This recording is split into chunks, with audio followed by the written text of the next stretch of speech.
What is going on, everybody? Welcome to the best dads in the fucking galaxy. You're here with Clan Brandolorian, and you're here with the Galactic podcast, Brandon and Andy, as we are here for the final episode of our season-long collaboration for Skeleton Crew. Brandon, my brother, it's been an honor to be here week by week with you. How are you doing today? Man, I'm doing good. Just a nice, refreshing day. We have yet another Star Wars project that we are finished with. Not even bittersweet, but very bitter that this is the last episode that we'll be doing for the Skeleton Crew. Maybe there's some future collaborations, which is probably a no-brainer. But what we're talking about right now is the Skeleton Crew, and it's hasn't been a long season, I'd say, but we finally reached this point. But here we are, man. How you doing today? Yeah, I mean, as you know, and I'm sure the viewers will get to hear throughout the episode, I've not been particularly well this week, to be honest. Picked up something, so if you hear me sneezing, coughing, spluttering, sniffing, I do apologise throughout the episode to any listeners or watchers. But yeah, I'm fighting that at the moment. So, but apart from that, always good to be here with you, my friend. We were just saying that we crack open a nice cup of tea and just sit and let's just talk some Star Wars. So obviously episode 8, we've reached the end of the road for Skeleton Crew now. I've seen a lot of love for this series on social media over the last couple of days. We knew nothing really going into the series because there was no marketing. We didn't really get told nothing about it at all. How are you feeling now that it's come to an end based on what we didn't really know going in and then what we do now know at the end? Yeah, I feel like, the first 2 episodes setting up a new series, great, good start. But I feel like all the episodes in between weren't really anything until episode 8. So I feel like episode 1 and 2, 1, 2, and 8 was really the ones that just stood out to me the most. Like I said before, though, I did enjoy the show. But at the same time, the love I've been seeing as well, which I wouldn't say I loved it. It was super, super solid, I'd say. I think it has a really comfortable vibe. Everything from the 80s aesthetic to the, Goonies, Stranger Things, kind of smash up. Really cool. I like that. That's a good genre and era of film and movies. But at the same time, my biggest thing is if the Acolyte doesn't get a second season, I don't understand the want and the desire for a season 2 of this, because I feel like there's a lot of questions right at the end, like where's Jod going? Like what, he just is in the main room at the end and that's all we see. The kids reunite once again. That's cool. That's what we see. And then now Atten is exposed to the galaxy now. So it's just like, what's next? Does this get answered in, the Mandalorian and Grogu, Ahsoka season 2? It's just really hard because it's like now the focus on Ahsoka season 2 or the Mandalorian and Grogu, those have a story themselves that they need to tell. So it's going to be very, very interesting, but we'll see what happens. I think it was a very solid show. Very solid. I mean, I want to save some Mandoverse talk for the end of the of the episode in terms of where we go from here, and obviously what we've got coming up for that. I know in between that we do get Andor season 2 that starts April 22nd, I believe. Bearing in mind, it's quite different at the moment because in a way we sort of know where a lot of these characters end up in their journeys. Like Andor, we know exactly where he goes and what happens to him. We know his fate. So is season 2 something you can really wholeheartedly look forward to, knowing that you kind of know the final path and the outcome? Yeah, it's going to be very interesting. I do love that we're getting Orson Krennic back. Probably top 3 character for me in Rogue One. I just love the menace in him. But yeah, it's just, we know what happens. So where do we go from here? I mean, I feel like it's just going to be a lot of backstory behind the backstory that goes into Rogue One. So, I mean, yeah, it kind of sucks that we know his demise, but at the same time, I think it's something to look forward to. But even season 1, I thought it was very beautiful, but watching it one time through, it's just like, I feel like that's enough for me, but I will rewatch it before season 2. Yeah, it's one of those things, isn't it? Because season 1 was a slow burner that ended up being pretty damn good. So it's just one of those things that season 2, we're told, is obviously going to have time jumps. Like every 3 episodes is going to cover like a year, and then Yeah. the series ends like 15 minutes before we meet him in Rogue One. So it's going to be a bit strange in the way that they tie it all up, but they've got a lot to cover. But there's it's hope, because we move forward after this, as we said, into the Mandoverse, which we'll talk about later. They've got a big story to wrap up, their sort of Avengers Endgame style wrapping up of timelines and everything together. So, but before we get into it, just remind everybody at home exactly where we can find the Clan Brandolorian podcast. Yes, you can look me up on YouTube, Instagram. Those are my main accounts. Definitely go subscribe on YouTube. We're almost to 500 subscribers, and we will be doing a giveaway, so make sure you go subscribe. But we do all things lore, theory, Funko, and Lego, of course, on the YouTube channel. So go check that out. Give me a follow on Instagram. Andy, where can they find you?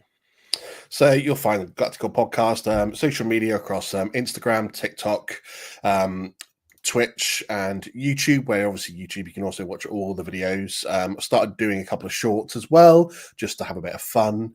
And you can obviously find the show itself either on YouTube, Spotify, Apple Podcasts, everywhere you can find a damn podcast. To be fair, pretty much that's where I'll be.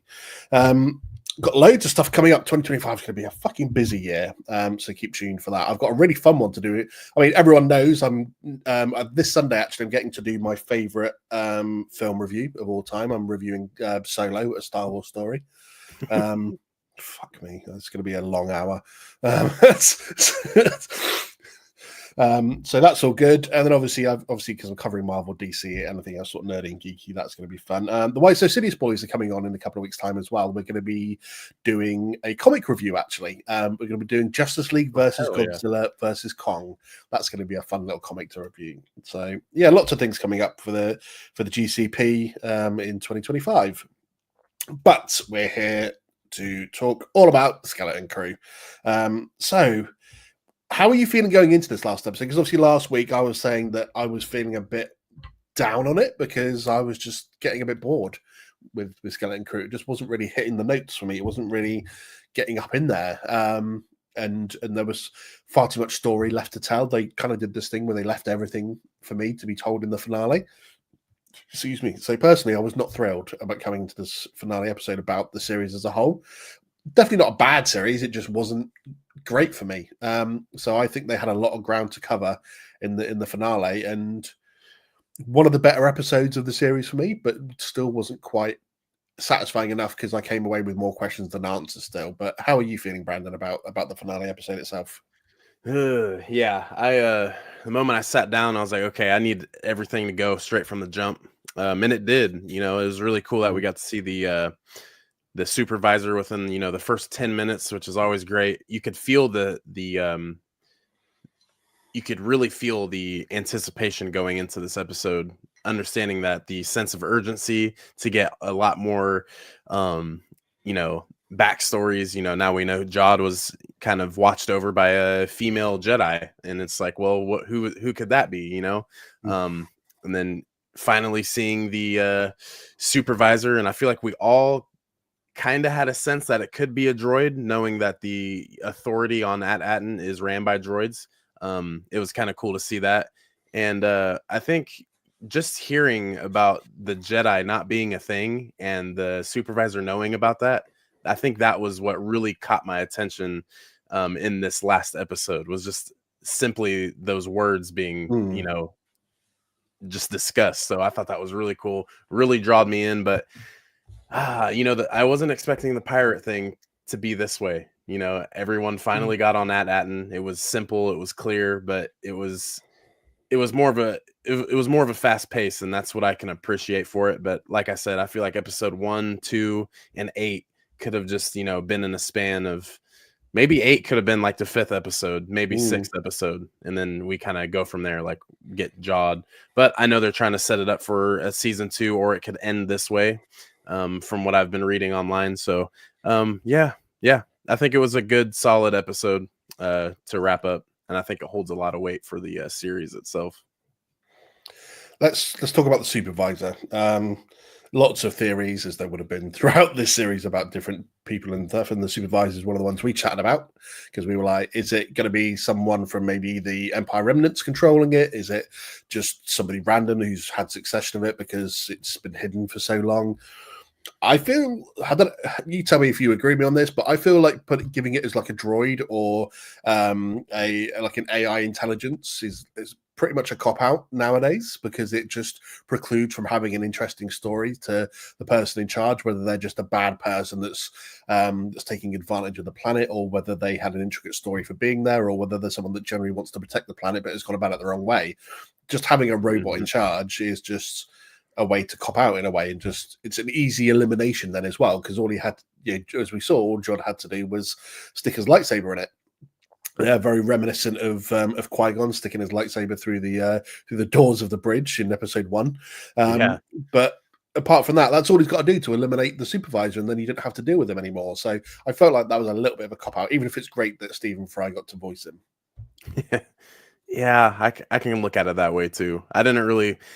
It kind of just went over my head, to be honest. Just like, oh, okay, droid. Kind of makes sense for the like I said, the security on At-Atin, but yeah, at the same time, I was really hoping that it would be someone that we've seen before, or kind of like maybe a species that we're familiar with, and we get to see them kind of taking the reins for At-Atin and taking charge. But it was a droid. It was a droid all along.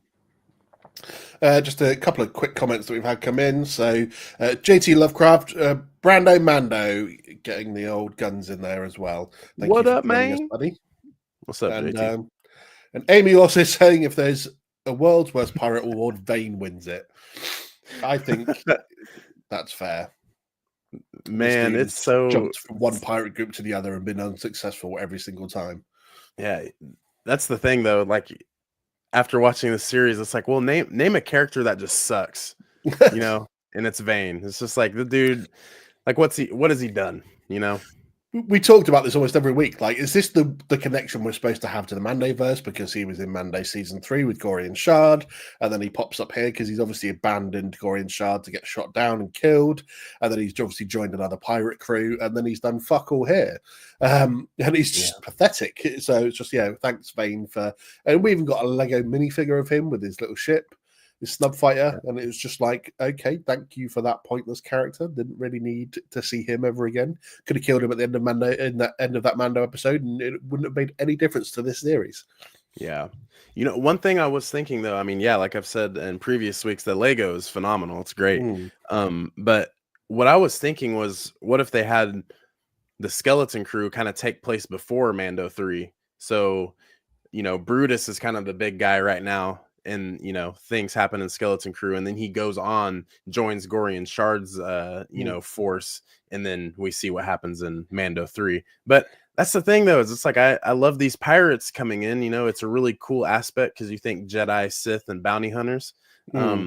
But this right here, it shows like on another level of like gangs, like the Hutt clans, and all the clans that you see in like Star Wars Outlaws, from what I've seen, Pikes and all that.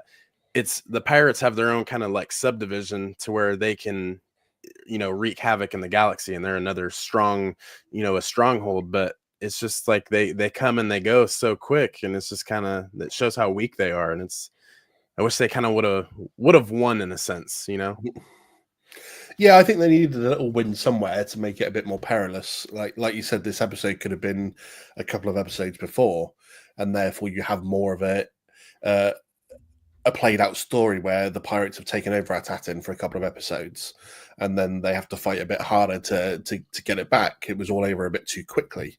So, I mean, let's talk about Jod, though. Obviously, probably the main person for the whole series we've had the biggest questions about. What's his background? Were we ever going to get any sort of flashbacks and stuff like that? And what we got in this episode was that he was found by a Jedi. Never actually confirmed that it's technically post Order 66, but that's what we obviously presume. So he was found in a ditch by a Jedi who was also sort of starving and struggling themselves. And it was a female Jedi that took him under her wing until they were hunted down, and they made him watch as they killed her. It's not confirmed that this is like the Inquisitors or anything like that, but you've got to presume it probably was at the same time. Just quickly, Mr. Jeremy Darr from good old Wiseau City is joining us as well. Thank you for joining us, buddy. Does this make either of your top 5 Star Wars series? You go first on this one, Brandon. Wow, do we have more than 5 Star Wars series? We got Mandalorian, Book of Boba Fett, Ahsoka, Skeleton Crew, Andor, Acolyte. Okay, so there's 6 right there. That's I like Skeleton Crew more than I mean, Andor. I suppose if you count like Clone Wars, you count Rebels, all that sort of stuff into it as well. I mean, in terms of Star Wars series. Yeah, and I think it would be 5. I think it would be right at 5. If I'm including the animated stuff as well, so Rebels, Clone Wars, all that sort of stuff, it probably doesn't make top 5 for me right now. And Jeremy's like, good point. Maybe top 3. No. Definitely doesn't make top 3 for me. Yeah, I think if we're including the animated stuff as well, then I don't think it makes top 5 either.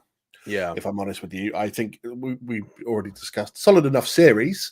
Not the worst thing that they've done, but it just doesn't hit the high notes at any point for me that I really needed. And I've seen so much praise for this series over the last couple of days, saying that this hits everything that Star Wars needed to be, and it's reviving Star Wars, and it's done this, that, and the other, and giving it, in my opinion, far too much praise. I don't think it's hit those high notes that it can be considered top-notch Star Wars, because top-notch Star Wars, we're looking at Andor, we're looking at maybe season 2 of The Mandalorian, we're looking at the second half of Clone Wars, and second half of Rebels. That's peak Star Wars for TV series. That's the level it's got to hit, and this doesn't even come close to that peak level for me. So yeah, it's got some work to do to get up there. Maybe again, if it gets a chance for the season 2, but we'll maybe chat about that in a bit. But so yeah, Jod's background in terms of Jerry, he's got one more question.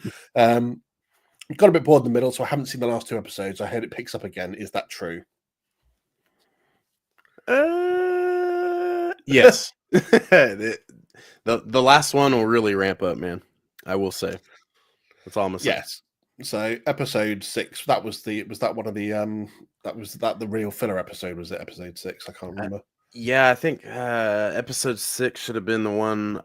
It was either 5 or 6 when Jod came up through the hole with all the jewels on him, and then was taken in. I'm just trying to look. Yeah, so it does. Yeah, because episode 6 was when they were still stuck on that planet, and like KB had to have her cybernetics fixed. Yes, and they were just trying to get back to the ship. So yeah, to be honest, JD, yeah, it does get from where you are at episode 6. It does get a bit better from there. Yeah, so it's worth sticking it through the last 2 episodes just to get to the end of it. So yeah, I will say the one thing though is like Mike from Explore the Force was telling me, I chimed into one of their live streams for after the show, and he was like, it's a solid show, but I had made a comment in their section, and he was just like imagine showing your kids one day, this good easy story, and of course, like I feel like if we were younger, this might hit just a little bit harder, because there's 4 characters you get to relate to. Children wise. So, I mean, I think that's really good for a younger audience, but I thought that was a great point. But at the same time, although I agree with that 100%, but kind of going forward, I think it's this show has me really thinking about the Star Wars fandom. So going online, and of course everything's opinionated, if you like episode 7, that's the best movie, awesome, cool, that's great. Or episode 1 or 3, great. I think it's just so weird how we can hate on the Acolyte and say it's so lore breaking and, very shallow acting, very wooden performances. I mean, we got to see some really cool shit. We got to see a lightsaber fight that we hadn't seen, maybe since episode 3 choreography wise. I mean, I guess you can argue The Last Jedi when Kylo Ren and Rey take on the Praetorian Guards. That was really cool. But I mean, in the whole sinister, scary backstory of the Stranger, like what's going on, we get to see Plagueis live action. Like, like what the hell? But everyone hated that. And also with the there's rumors once again for the millionth time that a KOTOR series is being in the works right now, and I'm scared that people are gonna hate on that, and just because it's not what they expect. They're gonna want Revan to be this kind of character, or simply they're gonna be mad because Keanu Reeves isn't playing Revan.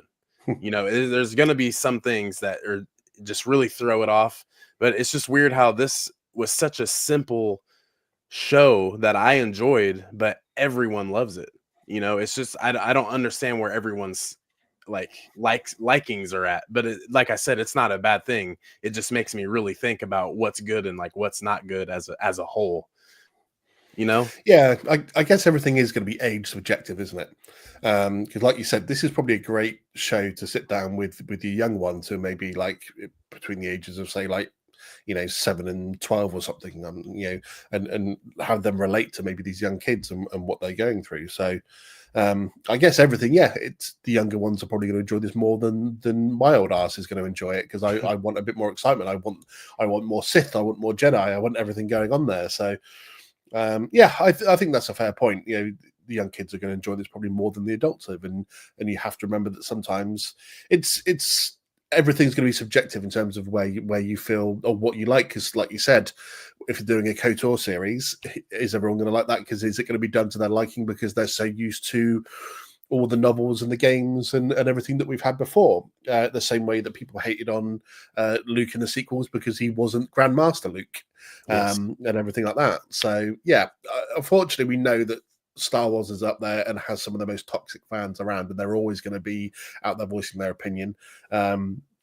One particular YouTuber springs to mind whose whole shtick nowadays is just hating on Star Wars, even though he used to be a really big fan of Star Wars. Right. And they just want to talk shit about it. And that's always going to be the way, unfortunately, no matter what happens. But I think I've said it before. I love Star Wars because it's Star Wars. I don't get to make the narrative. I don't get to decide what the story is.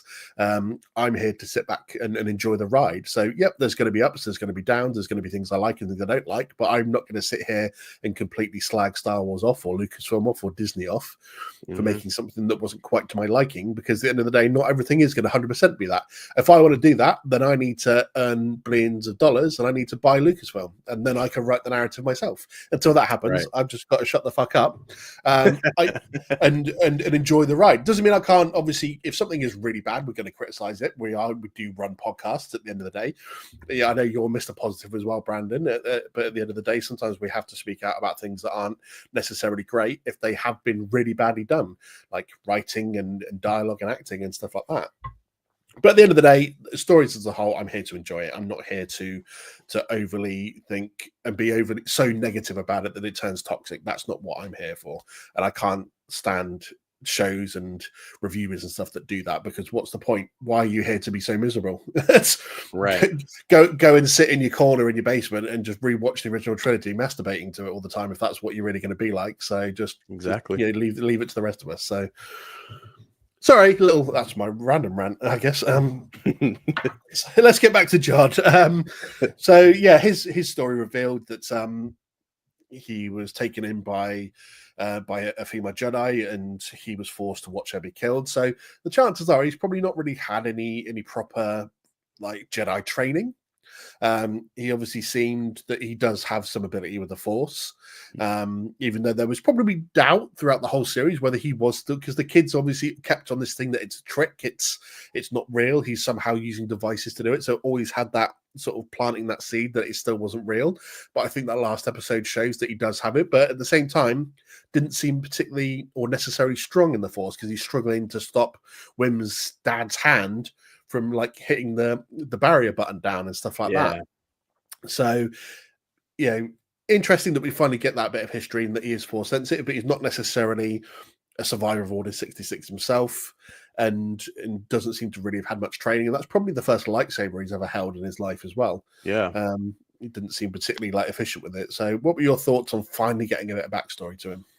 Man, it was so great. And it was just like, I wish I would have had this earlier, but it's a TV series, and that's the whole point in pushing out the story. But I think it was cool, man. I really want to maybe if we get a season 2, or if his character becomes relevant again in the bigger story, like in the Mandoverse, I think it's going to be cool if we can get just a little flashback.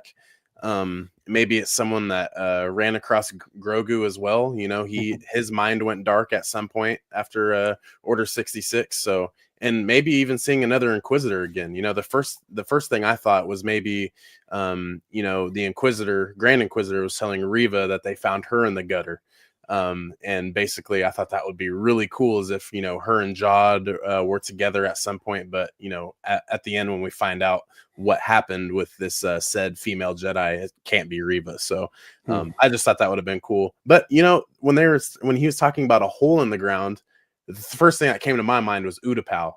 And I thought that would have been dope, you know, because clearly, you know, all their you know, cities and subdivisions are all, you know, a literal hole in the ground. So I thought that would have been really cool, as if we got kind of like I was waiting for a little flashback, and that would have been cool to see, you know, Utapau and this female Jedi that's unknown. I thought that would have been cool. But yeah, it was good finally getting some Jod backstory.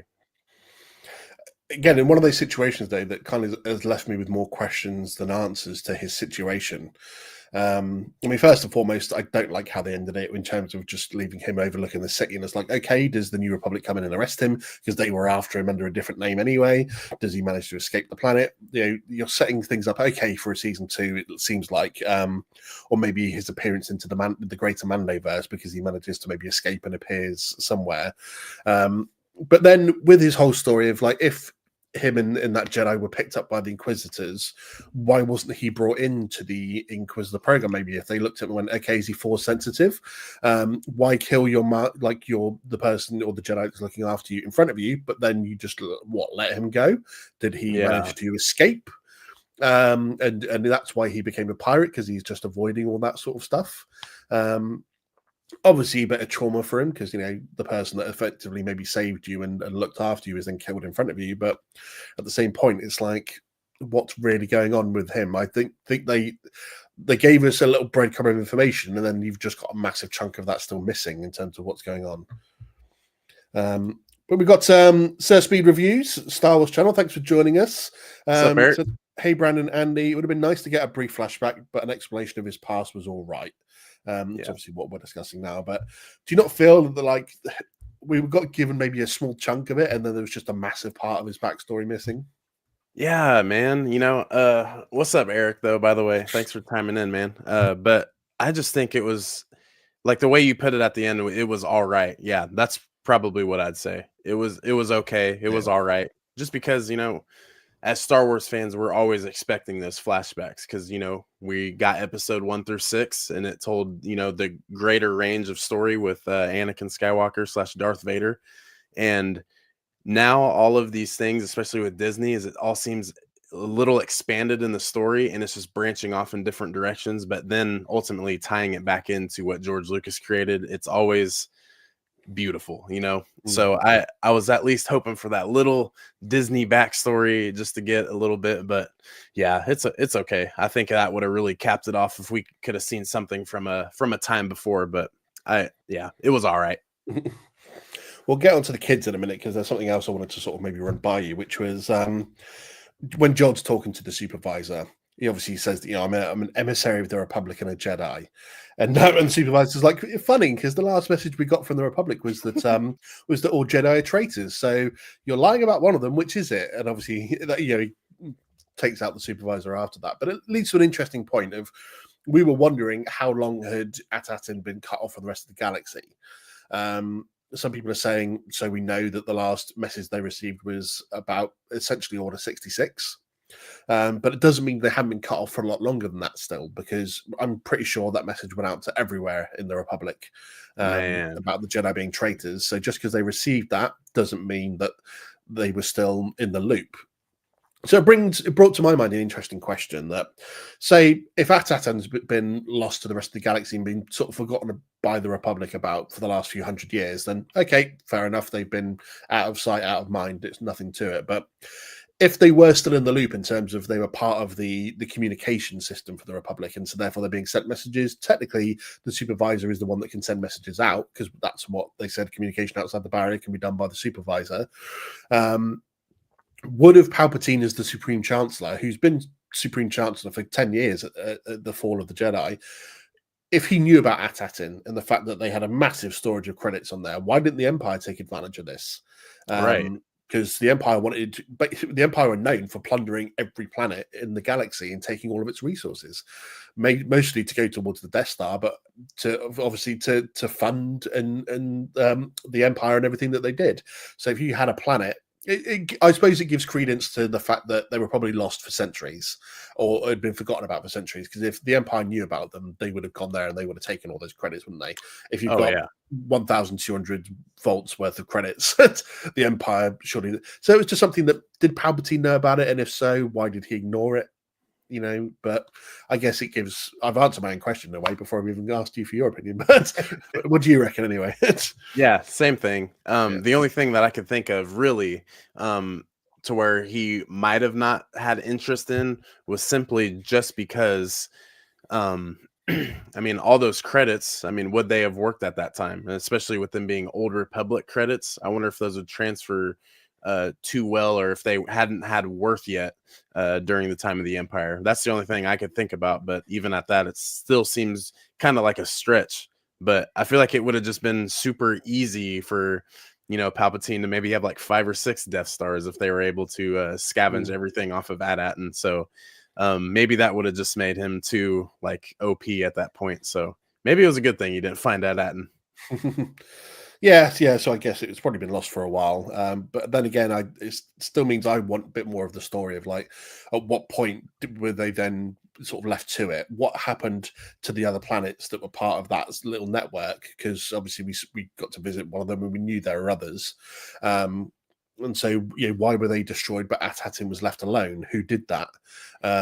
So there's more story to tell for Atatin in that group of planets as well, I think, which I would have liked a bit more. Again, this is something that I would have liked more of an explanation to in this series. Yeah.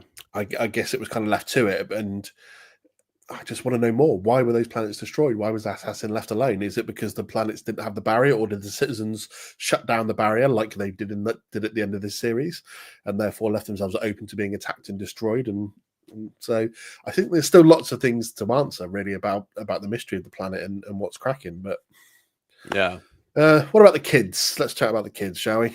Sure.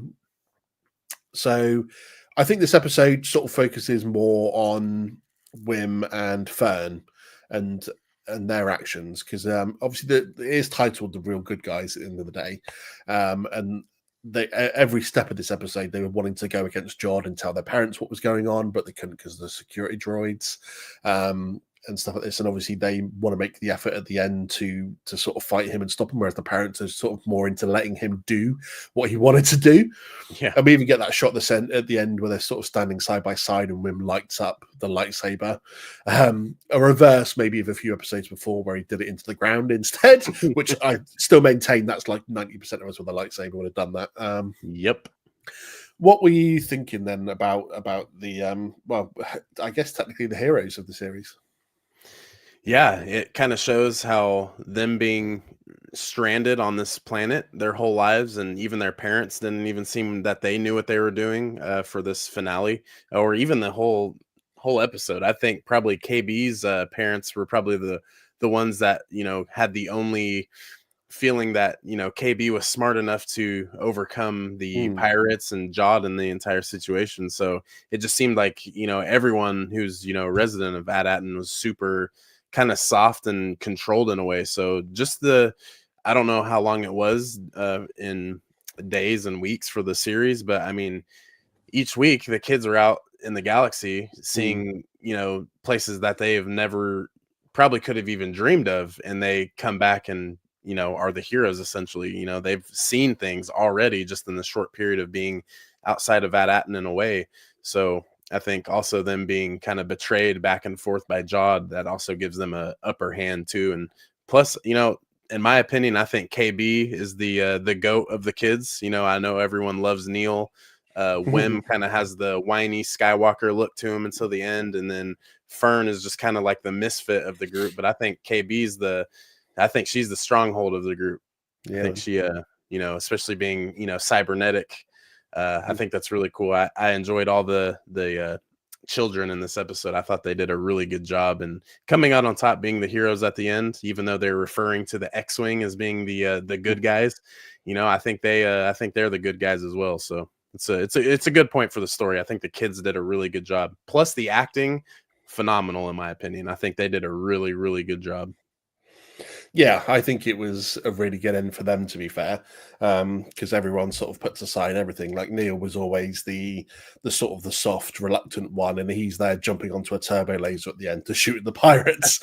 As you said, KB jumps into the Onyx Cinder, manages to get SM-33 back up and running, and helps her obviously get the message back over to the Owl Cat Kim. Who brings obviously the New Republic in, and as we've already talked about, Fern and Wim's sort of fight with John, and the fact that they were there, like willing to put themselves on the line at every moment of this episode. Like Wim was bursting at the seams, wasn't he, to like get away from the security droid to go and help the others as much as he could. And even when Fern's having a bit of a chat with her mum during everything's going on, she's like, look, everywhere we went in the galaxy, no matter where it was, even if it was like one of the most awful places, there were still good people out there that helped us. And we've got to do the same right now. So really enforcing the fact that at the start of the series, we see Wim and Neil just acting out sort of like stories of heroes of the Jedi and stuff like that. And then they got to actually be those heroes themselves. I think as much as I thought it was a plain series, I think it was a good narrative for these kids and a good ending for them. That Safe Speed Reviews has said, KB and Fern are strong with women's intuition, and Wim Neil just in it for a wild adventure. Yeah, I think that's fair. Wim and Neil did want that sort of Jedi adventure at the end of the day, didn't they?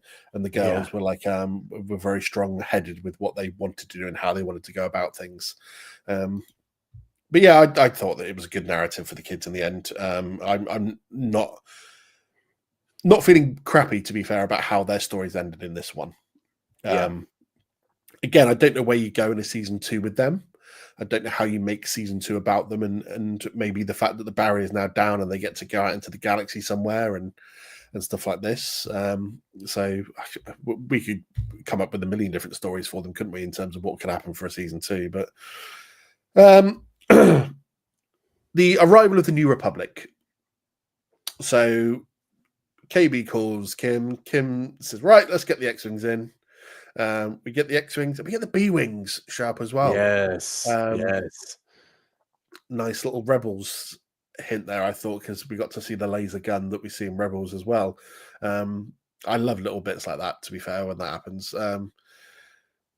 I wish we'd seen a bit more at the end, because obviously they go after the pirates and stuff. And again, a million chances to have a tie-in with everything else in terms of having like Carson Tava and everything like that. Yep. And it didn't quite happen. We didn't see any of the X-Wing pilots, to be fair, that we've seen previously in Ahsoka and Mando show up, which you can maybe say it's a different part of the galaxy. They're not going to be over that side because they're doing bits elsewhere. So I can maybe understand that, but still, wasn't that again the perfect opportunity to have a little crossover? Yeah, that's what I was thinking too, especially when the X-Wings are going through the smoke. I was just waiting to hear the Mando score, and Mando just shot through. I don't know why. I think because I also think that would have just not been a good thing. But I think it would have been cool, because he goes to Carson Tava in the season 3 finale and is asking for work basically, and I think that would be a cool thing. Plus, I think Grogu and the kids from the Skeleton Crew, I think that would be a cool, cute little scene, getting them all together and stuff. But I was expecting that, or even just something that ties Mando in. I feel like Mando has been in every series, obviously except for Ahsoka, but Ahsoka is kind of the tying factor to Din Djarin and Grogu as well. So I was just really expecting to see the N1 just shoot through the smoke. I thought that would have been really cool, and then maybe they could have talked to the kids, and then that could have been like a proper ending, kind of cheering off to them. But yeah, or I'm surprised we didn't see Trapper Wolf. Why would Dave Filoni not want to make an appearance as the greatest X-Wing pilot in the galaxy? But yeah, I thought that would have been cool, at least one of the 3. But at the same time, seeing a B-Wing was really cool, and then of course another Corvette class shuttle. So I mean, Indeed, you gotta love seeing that. Absolutely. I get your point about the Mando because, like, I think if that had happened, it would have almost been like a sense of false excitement because you're excited to see Mando and Grogu show up in the M1 Starfighter and hear that music because you just love it and you know it's going to be a great little cameo. At the same point, it would have felt so forced. Like you could say because we know, as he said at the end of Mando season 3, he set up a deal with Carson where he's going to like maybe hunt down people on their behalf, but like unofficially.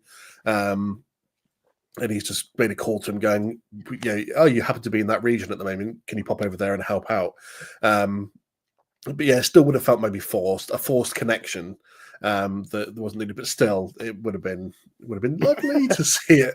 Right. I still sometimes forget he's in the M1 Starfighter. I hear the music and I still expect the Razor Crest to come blasting through the clouds at any point. So, so Speeder saying, I was happy to see Wim's father actually enjoying going off into the brush on a speeder, with the kids giving the sense that he'd never experienced any proper childhood and finally loosening up. Yeah. I think that was good as well because he was being very strict, wasn't he? In saying you can't go off and do this. And then when he finally got to do it, and he's just like, "Woohoo! Did you see? I finally did it!" And so yeah, I think maybe everyone on Aten has that strict sort of childhood and growing up, and because they have to take the assessment or whatever it was they called. I can't remember what it was called. Yeah. And they're given a career as opposed to like doing what they really want to do. So yeah. Yeah, no, I like when Wim was like, "Dad, do you know how to, get the wires, going again?" And he's like, "You're talking to like a class 7, operator." Like that was pretty good. I can absolutely do this. I'm a class 7 operator. Yeah. I did also read a review online too that at Aten is, I don't know where I must have missed it if there was a connection to showing what part of the galaxy at Aten's in, but it's obvious, or I've read that it's close to Dathomir, where Thrawn is right now. I can't remember the article. Usually when I take notes, if I go online, I write down the articles, but I heard that, or I was reading about that, and was very, very interested in seeing how that all ties in. I'm just having a quick look. This is the precise coordinates of Atatin. Place it in the Kweli sector, a region rich in lore and conflict. Okay, you're actually going to give me a map and show me? That'll be lovely. Oh, okay. So it says, yes, Dathomir is near At-Aten in the Star Wars universe. Both planets are located in the Kweli sector of the Outer Rim, and it is, of course, the Sith-heavy planet along dark side witches, Night Sisters. Yes. So, I mean, I must have missed where they explain all that, unless that was kind of more of a deep dive when Kim had the kind of the like seal and the crest all pulled up showing where At-Aten was. So maybe the coordinates do show. So interesting. Yeah, because it literally, I mean, I've pulled up a map right here and it literally shows that it's the planet that's almost right next to Dathomir, which is obviously not too far of a hop away from Mandalore and Concord Dawn, being close to them as well. So interesting that it puts it right next to Dathomir. Yeah, given that that's where Thrawn is. Maybe it draws Thrawn's attention. And that's a tie-in that we see because they've got funds. Oh yeah, not good. Interesting. Yeah, I hadn't heard that, to be fair. So and the little area that has like Dathomir and Mandalorian is described as a nexus of power. So maybe that ties into the witches as well. I'm so excited to see what all they do there. I hope it's good. Indeed. I'm just trying to look to see if there's anywhere else because obviously I'm just trying to see where some of the other, say at Akron where they were before, is apparently in the Outer Rim near Batu. Okay. So anyone that knows Batu is technically where Galaxy's Edge is, isn't it? So yeah. So interesting. Yeah, but it was interesting. Yeah, I didn't know that that's sort of it was that close to Dathomir. But yeah, that sort of gives it an easy tie-in, doesn't it? Then to Thrawn, really, if that's where they're at now. Yeah, and they sort of hear rumors that that's what's going on, and a planet rich in funds has been discovered, and Thrawn can pop over there and go, "Hey, I'm going to take over you guys. Let's kidnap all the children. You are now Night brothers and sisters now." It would be an interesting tie, isn't it? Because we're going to talk in a little bit about the Mandoverse and how this is going to tie in, and we've got many theories. So yeah, it definitely would be an interesting tie in that way. Anything else about the finale episode itself that you wanted to touch on? No.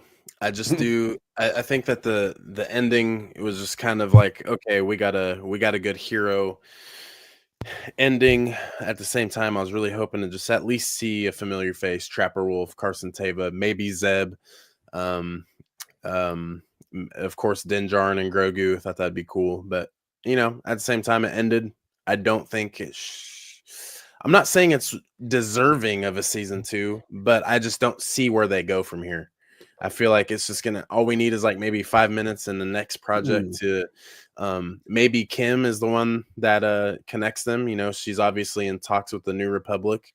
So maybe, she asked Din Djarin later if she can help or if they can pick up something, or maybe they put these credits to use now that they're out in the open and not protected anymore. So, and plus what is At-Atten going to do now?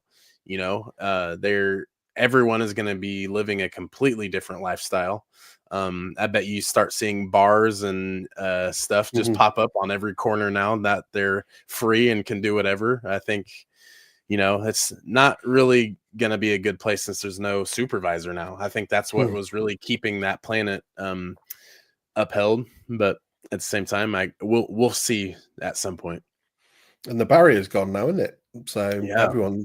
any people are free to leave or to come to the planet as much as they wish. So yeah, it's going to be interesting to see. Yeah, let's talk about season 2 then, because we both said this is something we wanted to have that discussion with. So does it deserve a season 2? Is there room to tell a story for a season 2? Because we talked about how this series ends and we roll next into the Mandalorian Grogu film in 2026, which rolls into Ahsoka season 2, which is either going to be late 2026 or 2027. Excuse me. And then after that, we presumed we would roll into the Thrawn film. So this would, if they did a season 2, it's going to have to fit between, I guess, Ahsoka season 2 and the Thrawn film. right. But given the lack of connection this has so far had to the Mandoverse, would it not make more sense if you do have a season to just have Ahsoka season 2 and then roll that into the Thrawn film, because they're going to connect more? Whereas having this, if you had a season 2 of this, you're going to have a serious connection then to the wider Mandoverse story. And we talked about if Acolyte doesn't get a season 2, which a story for season 2 of the Acolyte could have been really awesome, given the seeds that were being planted to take it forward. Does this really deserve a season 2? Yeah, I'm really not on board with it, because what are they going to pull? Are the kids going to be the heroes up against Thrawn, Night Witches, Night Sisters? Are they going to help Ahsoka and Din Djarin, Boba Fett, all of them win? I don't see that happening. And plus Jod, I thought he was going to be kind of more of a bigger character going back to Skeleton Crew, but I mean, we just find out that he's just he grew up not in the best condition, and now he's a pirate and just kind of getting by. So I don't know what kind of role he would play going up against Thrawn or going up against Ahsoka and the rest of them. I just don't know, and that's what I'm curious about, is how that's all going to tie in. Obviously we get crossover characters, but we didn't get main crossover characters, so really we just know it's in the same universe. But I don't know, man. It's very interesting. So yeah, I don't think it's season 2 worthy. I think it was good enough for the season 1, and it can be something you can go back and watch again, but not for the greater story. Because really, it's hard, isn't it? Because we don't know what their wider plan is for it. So having someone like Jod, I've always maintained that Jod is going to be the character that maybe crosses over to the wider Mandoverse story. Because say at the end of this now, he's been captured by the New Republic, and once, or maybe Hera hears about the fact that there was this Force-sensitive pirate that was posing as a Jedi, has been captured. She's going to try and recruit him to the bigger cause, and he steps in. Or because I was thinking about this the other day, and I was thinking, I bet if Ahsoka was around, she would convince him to take part in the wider battle and to go up against Thrawn. But I don't anticipate like Ahsoka and Sabine coming back from the other galaxy until the maybe latter end of Ahsoka season 2, or even the Thrawn film itself. So I don't think they'll be around to really convince him at this point to jump in. So I'm like, I still feel like John is the biggest connection in what's going to go forward. But then again, do you need a season 2 to tell that story in terms of the bigger part that Atatin and John is going to play? Because like you said, I don't really see how the kids are going to play a part in a wider battle. At the same point, yeah, Judge just me has to be the point. Why would you set up a character like this, give us dangle that sort of little bit of his backstory out there, and then not follow through with it later on if he's not going to be the one that then connects the story and connects them to the wider Mandoverse? So Amy says that she could see Wim and Jason being friends. Fair, absolutely, yeah. I don't see why not. And then Airspeed says, I would like a season 2. The kids have the ship. Wim could practice with the lightsaber. Jod would be in prison, but he's force sensitive and he's rare now. Perhaps the New Republic cares of his ability. Yeah. So that's what I kind of think, that the New Republic is going to know about his ability, and they're going to try and recruit him to their cause. And he's either going to fight it, or eventually he's going to be like, well, it's probably in my best interest to side with the New Republic against the Empire remnants right now, because that's the only choices I've got. Yeah, so get you some money. Get you some real money. Yeah. He's like, pay me well enough, I'll do it. And it's like, okay, that's how Han came into the rebellion. After all, he was like, I'm just doing this for the money of saving Princess Leia, and ended up doing the right thing all along. So maybe John can go the same way. Because I want to talk about the wider Mandoverse and the story from here that goes into that. But let's tie up then the Skeleton Crew itself. What do you give it as a rating out of 10? I know we don't always like doing ratings, but let's give it a rating, because it's not the worst, but it's not been like top notch either for me. I personally would give it a 6.8 out of 10. It's not by far the worst score I've given any series, but it's not going to be up there with the best. It's not something I'm going to rush to rewatch at any point soon. Yeah. Well, how dare you rank it 2 points lower than me? I'm gonna go with a strong 7 out of 10. Yeah, I think it was just a very solid show. Good. It gives you good connections to wholesome movies, back from the 80s. It gives you some good points of, Star Wars. And also, I think it was very light risk taking. I don't think the goddamn, who's the director? No, not Mangold. John Watts. John Watts. Yes. I think he came in and really had fun making this. Given his past and what he's done, I think he was able to, link Kennedy, and she was just like, here, make something cool, because we know you can do it. I think that's what he did. I think he ran with what he had and made a solid little series. And I feel like it can, reach out to a wider audience. And even maybe non-Star Wars fans can enjoy this one. So, Star Wars fans like us, we always look for the Easter eggs, and this is very Easter egg heavy. So that's what's really cool, is that, a casual Star Wars fan can enjoy it, and then kind of a movie thumping Star Wars fans like we are, we like seeing these things. So yeah, very solid show. And I feel like, 7 out of 10 is a good solid score. So, yep. When you said 2 points lower, I thought you were going to give it an 8.8 for a minute. I was like, "Oh, that's a bit going really off plan." No. I think it was very Easter egg heavy, but I don't necessarily think it was Easter egg Star Wars heavy. It was Easter egg pirate heavy for every other pirate show and every other type of pirate thing that we've seen over the last 40 odd years. But I agree with you in the fact that, I think it's a very light series that you don't have to necessarily take too serious. It does take a slightly more sinister tone in the last couple of episodes with Jod's change of heart towards everything. But I think it's a very light-hearted series. Like you said, even non-Star Wars people could sit and watch it and be happy enough with it. The visuals, as always with modern-day Star Wars, were fantastic. I think that's one thing that you just have to say they nail every single time now, no matter what series or film it is. The visuals were absolutely stunning. So Amy says SM33 for supervisor. I think fair. He'd do a good job. He likes upholding the code.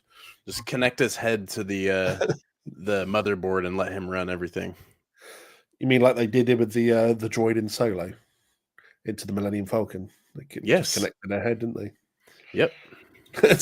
And CSB gives it an 8 out of 10. Fair. Let's talk about the Mandoverse then, because this is what this is all a part of now. We were given the official line that it fits sort of just post episode series. I'll start that again. It fits in sort of just post season 3 of the Mandalorian, so we know it fits into that timeline. As we said, we've got Mando Grogu film coming out. Let's touch on that for a moment because we had some news, some potential news about this week, which we did chat a little bit about behind the scenes. And the big rumor being that Embo, bounty hunter from the Clone Wars, is going to be the big bad for this particular film. I'm not thrilled with that news, I've got to be honest. I love Embo as a bounty hunter. I loved him in Clone Wars. I was like excited to see him back on the big screen potentially. But this is not a character that should be the main focus of this film. When you're leading everything up to the final showdown against Thrawn, everything now has to start pointing towards that. Mm-hmm. Even if this guy was high, like I think I said to you that, or I put it on my Instagram story or something like that the focus of this film in terms of who the big bad should either be the Dark Council or the Empire Remnants. And Thrawn should definitely be having a cameo somewhere in this film. Yes. Pulling the strings from behind. Even if Embo was hired by, say, the Empire Remnants or the Dark Council to hunt down Mandu or something like that, he still should not be the big bad of this film. It's got to be the greater story now, surely, because you've got a film and a series before we hit the big one and the big showdown. And so, therefore, you've got to start ramping everything up. You've been giving little breadcrumbs here and there, and Ahsoka sort of then started kicking it into gear with Thrawn returning to the Star Wars galaxy. So what are your thoughts on that rumor that we got this week? I probably agree with you too. I thought it was really cool to see him in the Clone Wars, and he also looks really cool. So seeing him in live action would be great. What I will say though is I've read that Embo is, or Rada the Hutt is kidnapped once again. Man, Din Djarin is set out to get him, and Embo is also out to get him. So they're, it's this thing again. So it's basically like the Clone Wars movie that we started with, Anakin and Ahsoka going to get Rada, and I'm just like, okay, I feel like we've seen this before. But also I have seen from I can't remember where it was showcased at. I don't know if it was D23, but there was a leaked video of a little clip trailer from the Mandalorian and Grogu, and it showed Mando and Grogu running down a snowy mountain in an AT-ST, and once they fall off the cliff, there's AT-ATs shooting at them. So I swear, if we actually get this scene and Embo is snowboarding his helmet behind them, I might just walk out the movie theater. We've seen this before, but that's the thing too. And it's, Rada the Hutt should be, however old at this point. I don't know how they age per se, not like Grogu or humans. But it's like, I don't understand why he should be a main focus, because I feel like this could tie in the twins. Maybe they want Jabba's inheritance, but it goes to, Rada the Hutt, since he's a, direct spawn of Jabba the Hutt. So it all makes sense. But it's just so weird because the Dark Council should, I can't wait till we see them get into contact with Thrawn once again, after Moff Gideon saying, well, I don't know, what's going on. So why are we focused on him? He's been away for so long. I think that's going to be really cool to see, maybe Thrawn talk shit on Moff Gideon and be like, I'm back, bitches, basically. So yeah, I don't know. Amy saying that surely Rotta would be heavy to kidnap, surely. Who's kidnapping him? Maybe Embo's the one that kidnaps him, rather than they're both trying to save him or been hired to save him. I was just having a quick look at how long Hutts live for. Hutts could live for over 1,000 years. They're considered one of the longest living species in the galaxy. Hutt childhood ranged around about 70 years, so they were considered a young adult from the ages of 71 to 90. Full adult Hutts became full adults between the ages of 91 and 650.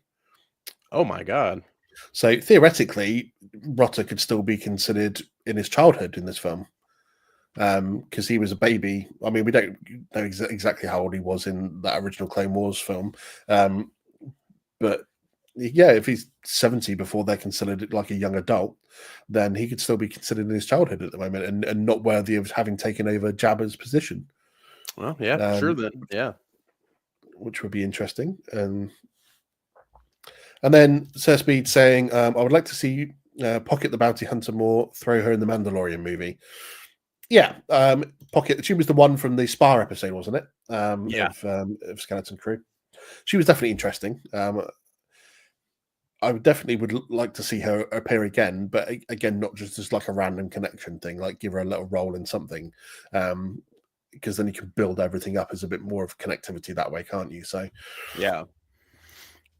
But then, like we said, we've got Mando film, we've got Ahsoka season 2, which obviously the heavy rumor here is going to focus more on Anakin in the World Between Worlds and his story there, which to me is dangerous. Because obviously everyone knows Anakin Vader, my favorite characters. We want to see more Hayden Christensen, but do we run the risk of touching more on Anakin's story and therefore ruining a little bit of the legacy of the character? Is there a danger in that, do you think? Yeah, for me, yes. I used to hate Ahsoka Tano. I thought she made no sense as a character. So when the Clone Wars came out and she, Yoda assigns her to Anakin, and I hated that. And I didn't continue watching the Clone Wars simply because of that. But 2019 rolls around. I watch season 7 and I'm like, oh, I need to go back and retry this again. So now I love Ahsoka. I think she's easily a top 10 character for me. But it weighing in on Anakin's character, even for me, simply him having an apprentice in Ahsoka, it's gonna be touchy for me 100%. Only because, Anakin's downfall to the dark side is one of the best things that we see in Star Wars, and it's always going to be talked about. I mean, the last couple of years, even on TikTok, there's Anakin Skywalker, Hayden Christensen thirst traps. There's edits of him, lightsaber. We get him in Ahsoka, so we're throwing back the Revenge of the Sith and the Ahsoka World Between Worlds. He's everywhere. It's awesome, but I think Dave Filoni may or may not know that he's such a strong character within the story, and it's all about him basically. But the connection I want to see in Ahsoka is maybe with Baylan Skoll going to find what's calling to him. It has to be Mortis-esque, only because he was standing on the hand of the father. Yeah, so it would only make sense that this is pointing to Mortis. And plus, we see the glimmer on the top of the mountain peak. So just like, Anakin saw. So I think he's either going to see Abeloth or he's going to see the sun. And this is where we get into the because it's live action Ahsoka, and I feel like it's like Rebels season 5.5 going in.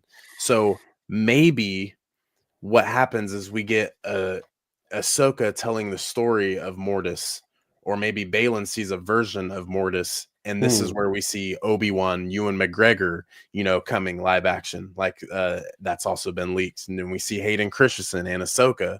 And my biggest theory is I think this is when we get to see Sam Witwer in his live action debut as the son. So who doesn't want to see that? That's amazing. So I think this is kind of where it plays in. And I think that's really the only Anakin that we should get.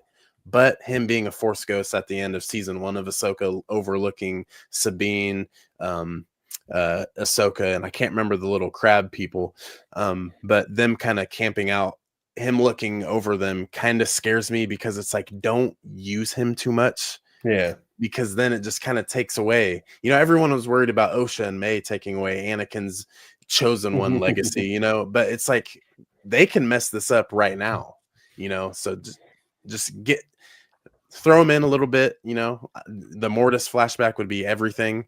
But be cautious, please, Disney. Yeah, big time in there. I don't overuse him just for the sake of you want him back in there, or you want Hayden Christensen in the mix, or just Anakin because he's the biggest draw of a character that you could possibly have for that kind of show. doing it as a flashback, I think, is great. And I think, in a way, I kind of don't want him to be in season 2 because I don't want to have more story told that potentially ruins everything that the sacrifice that he makes in episode 6 at the end for Luke. So Right. you do run the risk, don't you, of maybe pushing things too far. And then, as we spoke about before, in my opinion, that Dave Filoni just has issues letting go of characters that he's designed or been so involved with, and maybe because of his involvement with Ahsoka and Clone Wars and the ties that Anakin has to that he does the same then with Anakin and just takes it a touch too far. So fingers crossed that's not going to happen, that they do injustice and use him sparingly, just to be a bit of guidance for Ahsoka when she absolutely needs it. Kind of a bit like, I loved obviously what we got in Ahsoka season 1 from Anakin, the World Between Worlds episodes. But yeah, you can't push it too far. You really can't, because otherwise you just fucking so dangerous. It's so dangerous to push it. Even like having, if you bring him and Ewan McGregor back to do flashbacks, as he said, great way to do it. Because we've even had rumors of bringing them back to do live action Clone Wars series, to tell different stories. Great, let's fucking do that. I'd be down for it. But yeah. Just do not push his story to a point where it doesn't make sense for that character anymore, and sort of undermines everything that's come before him. So, right. See, and I think that would make so much sense if they did a Mortis flashback, because what about those people that didn't watch Clone Wars, or understand the World Between Worlds? Now, watching live action, those who watch that, it kind of gives them an overall story, and that's just good for simple storytelling within a series itself. It's just kind of touching base and giving the reason, like why Balin's there, or why Ahsoka is still alive. Like the daughter's essence is now inside of her, so she's able to like live that on. Is it getting to that stage where sort of Marvel did for a while? I know you're not a huge Marvel one, but where everything's become so interconnected that a casual viewer can't drop in and just watch it anymore. You need to have watched all this stuff, because obviously for the Ahsoka series, you kind of needed to have watched Clone Wars and Rebels to know what's going on. You can't just drop in and, as a casual viewer, and go, oh, okay, I get who these characters are and why they're connected and stuff like that. You need to have watched everything before that. Are we now at that stage with Star Wars where it's pretty much the same? Yeah, it's all kind of tying in now. So yeah, just pump your brakes, take it easy, Disney, please. You can still tell a good story. There's plenty of good stories without Hayden Christensen in it now. Do I want Hayden Christensen in it? Yes, like the man is right here. He's my childhood, but at the same time, take it easy on him.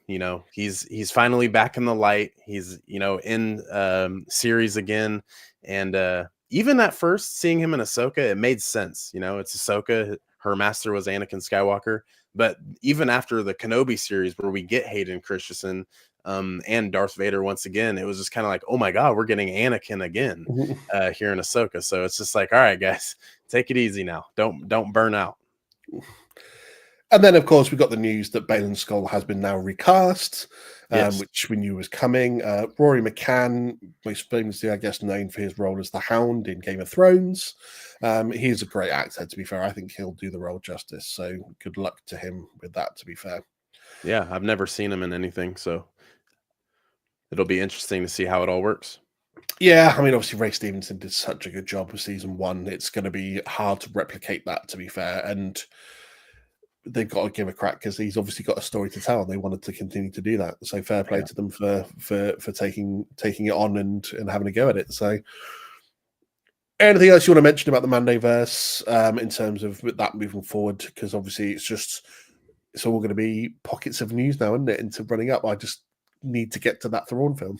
I know and it seems like that's kind of the end goal for us all, is just we finally get Thrawn in live action. So it's like, what is his story? Let's get it now. But yeah, I think everything we talked about is a pretty good start, and this is the end of another Mandoverse show, and until we get whatever the next thing is, probably a Tales of, maybe we'll see something next. But I mean, this is it until the Mandalorian and Grogu film, because we got Andor in a couple months. So we're taking a step out of the realm. We get Andor, and then once Andor's ended, that'll be it until May 2026, which is when Mando Grogu comes out. So I'm feeling a bit sparse with Star Wars at the moment. Not like we were getting several things a year before, and now we're getting like one or two things, and just the animated shows to fill in the gaps, really, isn't it? So I am appreciative, I guess, though, because a couple of years ago, Bob Iger did say that they're going to start cutting down on some of the Star Wars content that they're going to be pushing out, and I feel like now it's starting to show. And I mean, with the loss that Disney took with the Acolyte, I think they're kind of just taking it slow and putting out what they say. That's the only thing I don't like about Disney. Was a few years ago, we get the Lando show, we get the droid story, Rogue Squadron, Ahsoka, Obi-Wan Kenobi, and it's like, okay, we got 2 of the 5, and that's just a small little list, but I think they're kind of learning from mistakes, maybe. I feel like that's kind of an easy thing to say with Disney and the hate that they get, but I mean, just give us some good shit. Give us a good story and cool shit, like we've been saying all series. Yeah, fair. That's all I want, isn't it? I mean, I'm crying out for a Tales of the Sith, for that to be the next animated one. Tales of the Bounty Hunters, anything like that. Even then, they've got to make some improvements on some of the choices they've made for some of the characters that they decide to make stories on. I'd even like to see if just tales of, I don't even know what you call it, but like, for example, seeing a Grievous, like that we know a bit more about. I mean, a lot, any of us who are like serious Star Wars fans generally know a bit more about Grievous's backstory, but even to cover that in a Tales of episode arc would be phenomenal. They just need to make slightly better choices with their characters moving forward. But that's just me getting off track because I want to see Tales of the Sith so badly. Yes. You mentioned the KOTOR series, like. It needs to be a TV series and it needs to be multiple series. It can't be a film or a one series one day. That needs to span 2, 3, 4 seasons. Yeah. So there's hope moving forward for Star Wars. We've got the Mandoverse. We're happy with that for the time being. We need to get a bit more expansion going on though, don't we? We know the talk of the Rey films and stuff like that for post episode 9. We need to get a bit more of that. We've got the Dawn of the Jedi film coming 25,000 years in the past. There is hope for Star Wars still. It's definitely not dead and buried. But Skeleton Crew, that's it for now. We are actually going to be making an appearance together on Lights Camera Rant tomorrow to discuss the finale to Skeleton Crew. Lee, as always, loves getting us on for a bit of Star Wars chat. So if you want to hear a bit more of a talk and then an added opinion thrown into it, maybe tomorrow we go good cop, bad cop on Lee, and Brandon can be Mr. Positive and I'm going to be Mr. Negative about the show. We'll just have a bit of fun with it. But if you want to talk a bit more about Skeleton Crew with the two of us, make sure you join us tomorrow. What was the times again? It was like 4 p.m. Central Time, 10 p.m. UK time, and then 9 a.m. Australian time for Lee on Saturday morning, technically. So make sure you join us tomorrow for that. Brandon, just before we head out, again, just let everyone know where we can find your amazing podcast and where we can find your merch. Oh, yeah. You see it. You see it right here. Go get you one. I'm thinking about coming out with some new shirts as well. There was actually one I wanted to drop. Someone inspired me to make one with a CB for Clan Brandolorian just hidden somewhere, but then it says, "I am not an incel." So that would be absolutely funny. Maybe we make a meme shop. Who knows? But go find me on Instagram at Clan Brandolorian, YouTube as well, Clan Brandolorian. Go check us out. Everything Funko, Lego, lore, theories, this and that and the other, everything within the Star Wars galaxy. So make sure you go check that out. That's it for me. What about you, Andy? As I mentioned earlier, you can find social media for Galactic Core Podcast, Instagram, TikTok, Twitch, YouTube. You can find the podcast itself on YouTube, either under the video section or the live section, since I do pretty much all my episodes live nowadays, which I've really been enjoying, to be fair. So definitely going to be cracking on with that and continuing that for quite a while. Find the podcast, of course, on Spotify, Apple Podcast, anywhere else that does podcasts. Whether you want to chat about Star Wars, Marvel, DC, since the DCU is now kicked off, anything else nerdy and geeky that I feel like I want to cover, it's all going to be on there. Make sure you're tuning in.